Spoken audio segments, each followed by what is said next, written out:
Assalamualaikum warahmatullahi wabarakatuh. Halo insan edukasi, bagaimana kabar Anda semua? Semoga Anda selalu dalam keadaan sehat dan selalu bersemangat untuk menambah kompetensi. Senang sekali saya Adyan Nur Alfiatin menemani Anda kembali pada acara podcast Kabar Pendidikan yang dipersembahkan oleh UPTT IKP Dinas Pendidikan Provinsi Jawa Timur.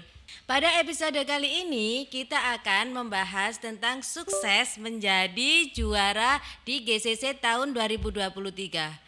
Telah bergabung bersama kami via Zoom Bapak Ahmad Darmawan SPD MPD. Beliau adalah Kepala SMAN 1 Gambiran. Mari kita sapa beliaunya terlebih dahulu. Pada episode kali ini kita akan membahas tentang sukses menjadi juara pada Lomba GCC tahun 2023. Telah bergabung bersama kami Bapak Ahmad Darmawan SPD MPD. Beliau adalah Kepala Sekolah SMAN 1 Gambiran. Mari kita sapa beliaunya terlebih dahulu. Assalamualaikum Bapak. Waalaikumsalam warahmatullahi wabarakatuh. Bagaimana Bapak kabarnya hari ini? Alhamdulillah, kabar baik, sehat selalu. Mudah-mudahan sehat semuanya untuk kita yang hadir di sini. Ya Bapak, alhamdulillah kami juga sehat. Hari ini kesibukannya apa Bapak? Hari ini tadi kesibukannya kita observasi di plan kerja di PMM, mengomentari teman-teman yang sudah mengerjakan di PMM, kita selesaikan tahap demi tahap. Baik Bapak, pagi-pagi sudah produktif sekali Pak ya. Oke, jadi untuk ini Oke, Mbak. langsung ke pertanyaan satu Bapak. Lomba apa yang Bapak juarai pada GCC tahun 2023 kemarin? Kebetulan di tahun 2023 kemarin saya mencoba mengikuti lomba inovasi kepala sekolah SMA. Waktu itu saya mengambil tema e-ekoliterasi, aksi nyata siswa SMA Negeri 1 Gambiran dalam menyelesaikan permasalahan tentang sampah, terutama permasalahan lingkungan tentang sampah.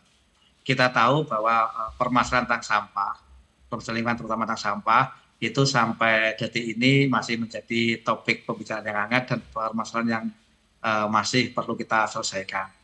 Kita tahu bahwa sampah itu ada di masyarakat, di lingkungan masyarakat, ada di lingkungan sekolah, ada di lingkungan keluarga.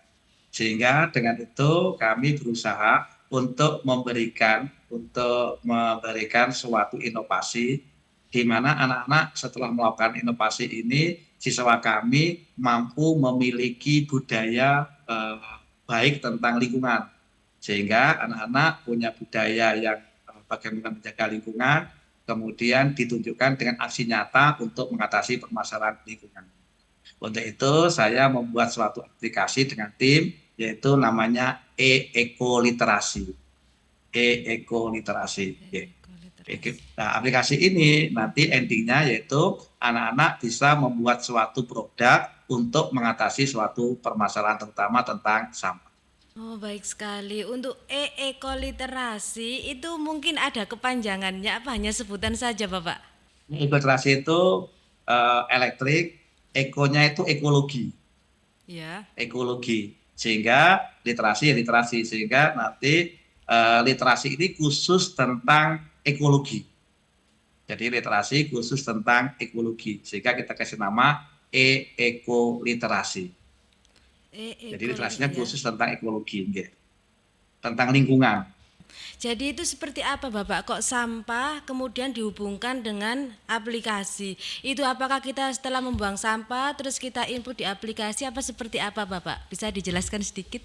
Inovasi ini saya mulai dengan suatu permasalahan, yaitu ada permasalahan sampah yang belum terselesaikan. Kemudian saya melakukan pemetaan aset yang ada di sekolah kami, yaitu kita lihat SDM dari gurunya seperti apa, jaringan internetnya seperti apa, perangkat yang dimiliki anak HP-nya seperti apa. Kemudian setelah itu saya mengumpulkan beberapa teman, beberapa guru, kemudian saya ajak untuk merancang suatu kegiatan. Kegiatan ini yaitu kita membuat suatu aplikasi. Aplikasinya itu kita kasih nama dengan istilah e-ekoliterasi, yaitu aplikasi yang khusus nanti literasinya itu memuat jurnal-jurnal tentang lingkungan. Jurnal-jurnal tentang Ya. lingkungan. Kemudian di situ juga ditampilkan tentang jurnal-jurnal bagaimana mengubah, contohnya misalnya botol plastik itu bisa bermanfaat untuk mengatasi permasalahan lingkungan. Kemudian aplikasi yang kita gunakan itu sangat sederhana, yaitu menggunakan AppSheet, sangat sederhana aplikasinya. Mengapa kita pilih yang sederhana? Biar nanti ketika dicontoh oleh sekolah lain itu tidak terlalu berat dan tidak berbiaya waktu itu. Karena tahun lalu AppSheet-nya masih gratisan. Gratis. Nah, kemudian dari aplikasi ini kita membuat beberapa item, beberapa konten dalamnya, yaitu nanti ada yang tentang permasalahan lingkungan. Nah, anak nanti akan memilih tentang permasalahan lingkungan. Kemudian ketika anak memilih, ada nanti lingkungan sekolah, ada lingkungan keluarga, ada lingkungan masyarakat sekitar. Jadi sampah ini ada di sekolah, ada di masyarakat, ada juga di lingkungan sekitar. Nah, anak-anak kita bentuk satu kelompok itu isinya 4. Jadi satu kelompok isinya 4 anak, kelompok 4 anak.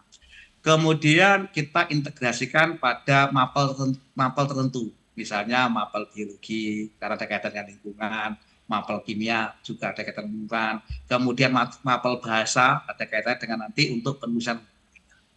Nah, di sini nanti anak-anak akan milih, Mbak, di aplikasi itu akan milih, mengklik. Nah, ketika diklik nanti akan muncul permasalahan lingkungannya. Anaknya milih apa? Kelompoknya itu. Apakah memilih permasalahan lingkungan di sekolah, di keluarga, ataupun di masyarakat. Begitu nanti dia milih, misalnya dia milih permasalahan di lingkungan, klik. Maka akan muncul nanti beberapa permasalahan di lingkungan yang ada. Nah, kemudian di situ anak akan klik lagi. Nah, di situ nanti akan muncul yaitu jurnal, ada jurnal yang harus dibaca oleh anak-anak ini, jurnal ilmiah. Jadi kita sudah masukkan jurnal ilmiah di situ. Ya. Kemudian anggota kelompok ada 4, jurnal yang dibaca juga ada 4 jurnal. Nah, dari situ kemudian anak-anak nanti akan membaca satu anak satu jurnal, didampingi oleh guru pembimbing yang terintegrasi tadi. Kemudian setelah anak ini membaca satu jurnal, otomatis anak akan sudah bisa membuat suatu rangkuman, membuat suatu gambaran tentang isi jurnal itu. Nah, setelah itu dilanjutkan dengan tahap berikutnya, yaitu anak-anak itu saling berbagi cerita. Jadi misalnya si Ani, dia baca jurnal pertama, dia akan menceritakan isi jurnalnya pada kelompok. Kemudian anak baca jurnal kedua, ceritakan pada kelompok. Kemudian dari situ akan diakhiri dengan anak ini dibimbing oleh pembimbing akan membuat suatu rangkuman. Kemudian mereka didampingi pembimbing akan membuat suatu proposal aksi nyata. Aksi nyata untuk membuat aksi nyata mengatasi permasalahan lingkungan tadi. Nah, dari aksi nyata itu nanti anak-anak akan setelah disetujui oleh pembimbing, anak-anak akan melaksanakan aksi nyata. Setelah aksi nyata selesai, anak-anak nanti akan melaporkan. Pelaporannya itu, Mbak, itu kita buat diferensiasi sesuai dengan bakatnya tiap kelompok tadi. Boleh berupa video tutorial, boleh berupa infografis, boleh berupa karya tulis ilmiah. Nah, ini Mbak mungkin secara singkat alur ceritanya dari mulai aplikasi sampai anak nanti kerjakan. Iya Bapak, menarik sekali lah. Saya ini tertarik Bapak, tertarik yang ini dari durasi ketika kita memilih suatu masalah sampai ke aksi nyata itu siswanya membutuhkan waktu berapa lama Pak? Untuk kemarin itu sekitar waktunya tidak sama tiap kelompok, antara 2 bulan sampai dengan 6 bulan. Jadi antara 2 bulan sampai dengan 6 bulan. Jadi ketika pembimbingan awalnya itu hampir sama, tetapi durasi untuk mengerjakan aksi nyatanya tidak sama. Kita tahu Mbak, setiap anak punya bakat yang berbeda-beda. Sehingga Ya. aksi nyata yang mau dilakukan pun sesuai dengan bakatnya masing-masing. Nah, dari sini kami memberikan keleluasaan anak untuk berekspresi sesuai dengan kemampuan dan bakatnya masing-masing. Sehingga kalau agak rumit ya butuh waktu 1 semester 6 bulan itu sudah selesai. Ketika anak-anak yang tidak rumit yang diambil itu butuh waktu sekitar 2 sampai 3 bulan sudah selesai, 4 bulan, 5 bulan selesai. Jadi tidak sama setiap anak, kita tunggu selama 1 semester produknya sudah selesai. Baik. Nah ini Pak, setelah hasil jadi nih Pak ya, kita sudah mempunyai produk. Lah produk itu diupload di aplikasi e-ekoliterasi apa cukup dipresentasikan di depan guru pembimbingnya saja?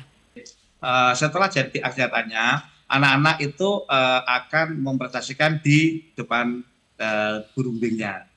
Nah, setelah Ya. itu anak-anak akan mengupload di Drive atau YouTube-nya anak-anak.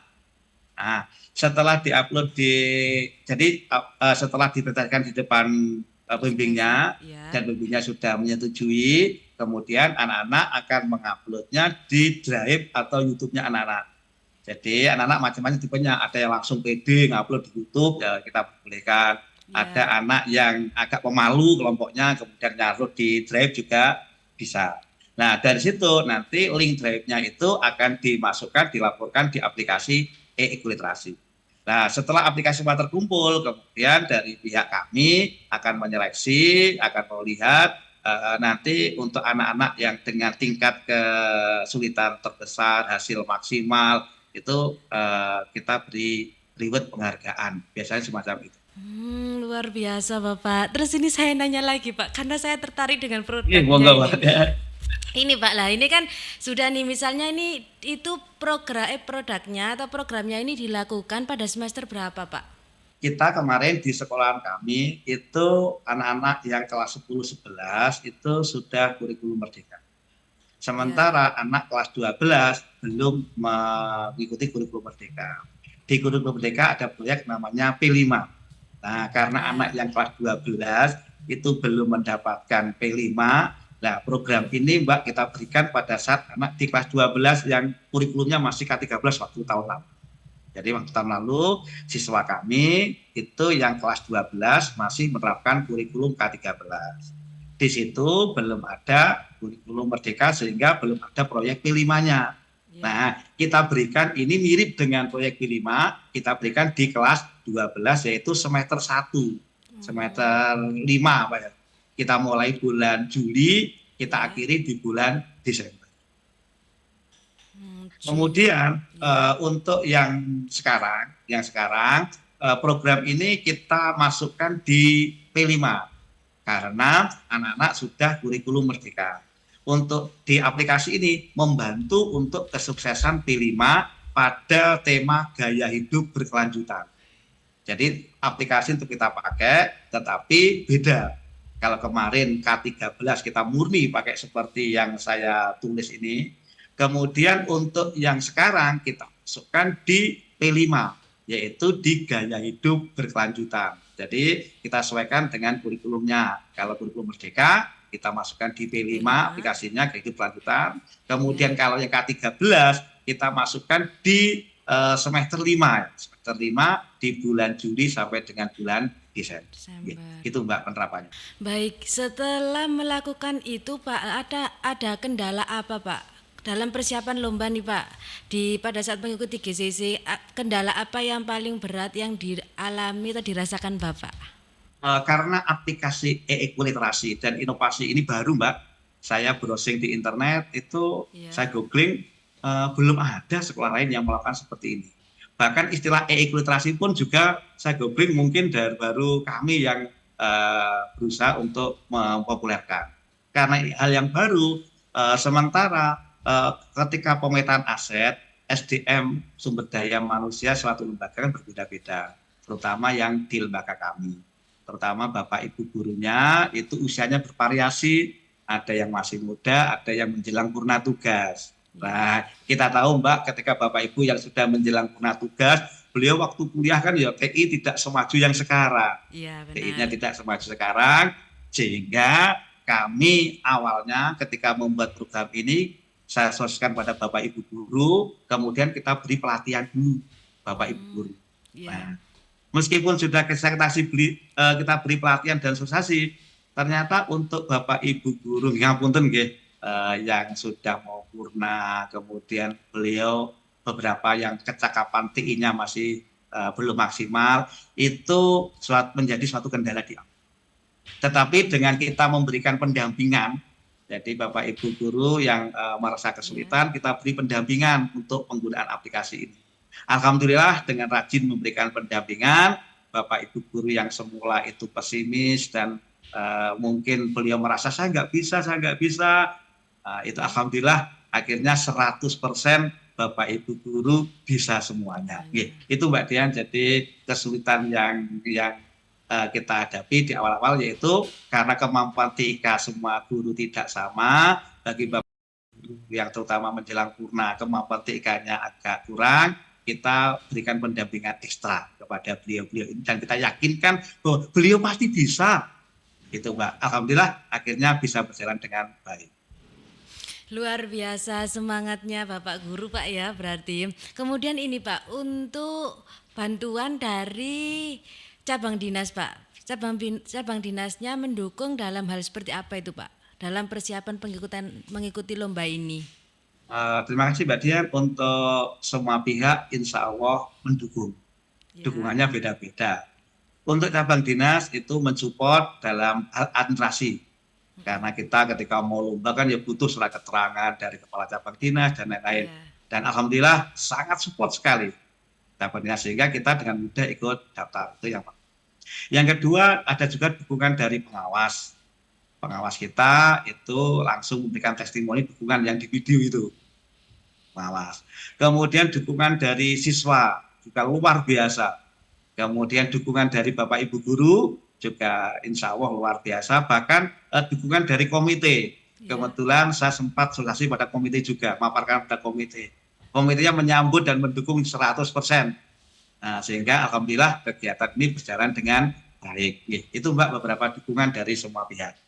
Baik Bapak, ini untuk pertanyaan terakhir Pak. Bagaimana saran kepada kepala sekolah supaya besok pada lomba GCC tahun 2024 bisa menang dan menjadi juara seperti Bapak?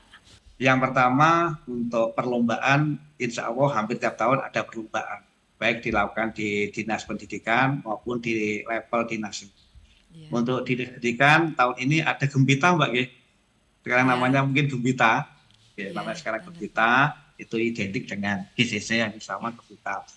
Intinya Bapak Ibu kepala sekolah atau Bapak Ibu guru yang lain yang mau ikut lomba, nomor 1, kita harus mau keluar dari zona nyaman. Itu kata kunci yang pertama. Jadi kita harus mau keluar dari zona nyaman. Kemudian dengan keluar dari zona nyaman, otomatis kita akan melakukan kegiatan ekstra. Tidak menikmati yang sudah ada, tidak berada di zona nyaman, tapi kita keluar dari zona nyaman. Kemudian kita sering membaca inovasi-inovasi kepala sekolah maupun guru atau TU yang lain. Kita baca inovasi. Kemudian kita sering komunikasi dengan teman-teman yang banyak inovasi.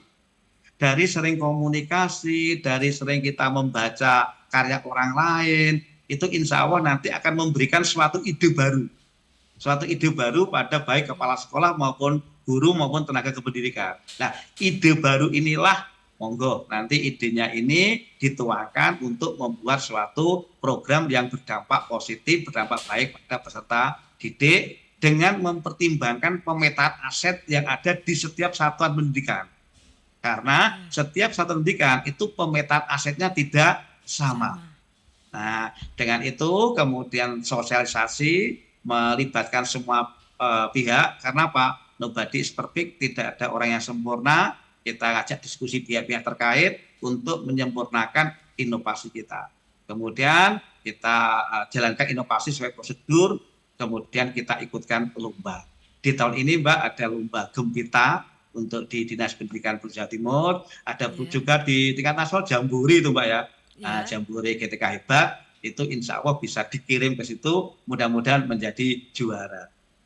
Baik Bapak, berarti ini saya menunggu inovasi Bapak selanjutnya di tahun 2024 yang di Lomba Gempita ini Pak ya. Siap Mbak, insya Allah nanti kita ikut. Untuk di Gempita tahun ini, karena saya belum 2 tahun jadi kepala sekolah, Ya. untuk inovasinya saya belum bisa kirim Mbak, karena di Gempita di panduannya ada syaratnya minimal 2 tahun. Insya Allah tahun depan saya ikutkan yang di Gempitanya. Baik Bapak. Ini Pak, terakhir lagi Pak, mungkin ini Monggo untuk Mbak. mungkin ada dari teman-teman insan edukasi supaya kalau pingin tahu hasil karyanya dari ekoliterasi mungkin bisa kita akses di mana itu Bapak? Insya Allah nanti saya akses di webnya sekolah, cuma belum saya upload. Nanti akan saya upload di webnya sekolah SMA Negeri 1 Gambiran sdh.id. Nanti akan saya upload di situ. Ya, baik Produknya Bapak. kemarin menang. Nggih, nggih. Baik Bapak, terima kasih atas waktunya dan sharingnya untuk pagi hari ini. Semoga bermanfaat bagi teman-teman insan edukasi umumnya dan bagi kita khususnya. Baik Bapak, mohon maaf jika ada salah kata. Terima kasih. Oke, insan edukasi, tak terasa podcast kabar pendidikan telah selesai. Saya Adia Nur Alfiatin pamit undur diri. Jangan lupa like, komen, subscribe YouTube channel UPT TIKP Dindik Jatim. Wassalamualaikum warahmatullahi wabarakatuh. Salam Edutech, UPT TIKP terus maju dan inovatif.